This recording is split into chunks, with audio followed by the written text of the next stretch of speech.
Ang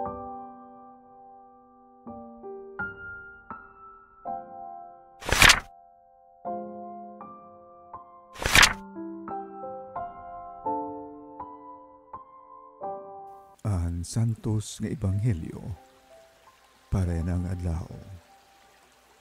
Agosto 28, tuig 2025. Huwebes. Han ikakaruhaan kag usa nga semana han katuigan. Pagdumdum kan San Agustin, usa nga obispo ug makinaadmananon ang simbahan. Kinuha didakan San Mateo, Kapitulo 24, versikulo 42, tubtub ngadto ang 51. Nagsiring Jesus ang iya mga tinunan. Sanglit pagbantay, kay diri ka mo maaram kung saan nga adlaw ang pagkanhi han iyo Ginoo.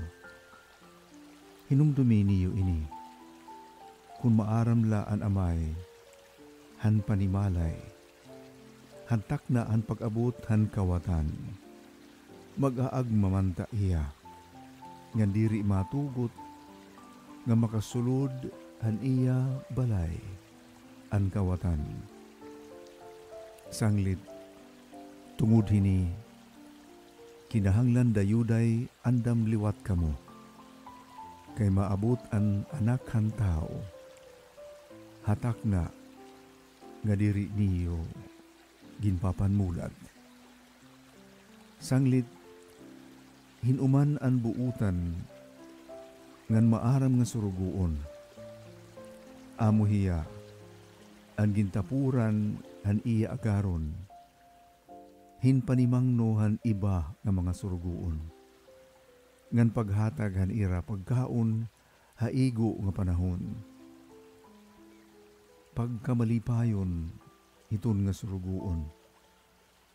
Ngan hapag-uli han iya agaron, hiabutan hiya nga nagtutuban hini.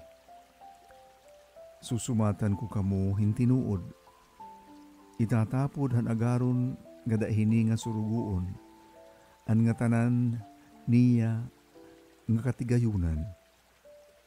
Kundi, kung maraot hiya nga surugoon, masiring hiya haiya ngahaw. Maiha pa umuli an akon agaron. Ngan magtikang hiya pagtubal, han iya igkasi surugoon. Ngan magpinatakas hin pagkaon, ngan pag-inom, upudhan mga paraghubog. Niyan mauli ang agaron hini nga surugoon, haadlaw, nga waray niya pamumulata. Ngan hatak na, nga diri hiya maaram. Tatadtaron hiya, han iya agaron, ngan pahiaagumon hiya han dadangatan han mga salingkapaw. Didto magtatangis siya, ngan magliligot hiya an iya mga ngipon. An Ebanghelyo han Ginoo. Paggayawon ka, Kristo. Haliputay nga pabalandong han Santos nga Ebanghelyo para ng adlaw. Pwede naton pamalandungon ang Santos nga Ebanghelyo para ng adlaw. Pinaagihan panlantaw dida hiningahaw nga Ebanghelyo ni San Mateo han Kapitulo 25, versikulo 14 nga 30. Kung diin ang agaron nanhataghin mga talento na ito niya mga surugoon, an usa tinagan niya hin 5, an usa naman hin 2, ug an katulad naman hin usa. At itong tinagan hin 5 ug 2 nga talento, ira iton ginpadamo. Kundi atong tinagan hin usala, iyala inigintago, sanglit waray magdamo, waray bumunga. Alid-agid hini anaton pamalandong para yan ang adlaw. Hini nga Ebanghelyo ni San Mateo, dida hini nga Kapitulo 24, versikulo 42, tubtub ngadtuhan 51. Kundiin ang mga suruguon, may ada maupay, an may ada maraot. An maupay amo hiya an andam, kay diri hiya maaram han takna uha adlaw nga pagbalikan niya agaron. An maraot naman amo an warayla panginano. Nagbinuhat lahen magraot, gin timarat aniya ni iya kasi mga suruguon, ug warahiya mag-agma, waray magbantay. Nag-ukuhing kinabuhi hiya, nga diri andam. Nag-ininom, nagbinuhatin mga buhat, nga diri mag-upay. Sanglit pag-abutan agaron, waray niya bunga. Waray niya nahimo nga mag-upay.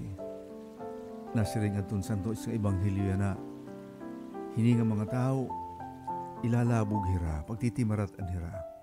Ngadtuhin lugar nga may dapag tangis, ngan pagligot hin mga ngipon.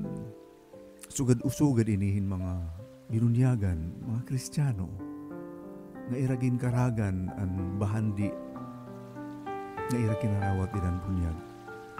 Waray lain kundiri an Espiritu Santo, nga mga bunga manta, hin pagigugma, ug hin mag-upay ang kinabuhi. Kinabuhi nga may da pagkalipay, ug kinabuhi nga may saad, hin katalwasan, hin kinabuhi nga waray pagkatapos.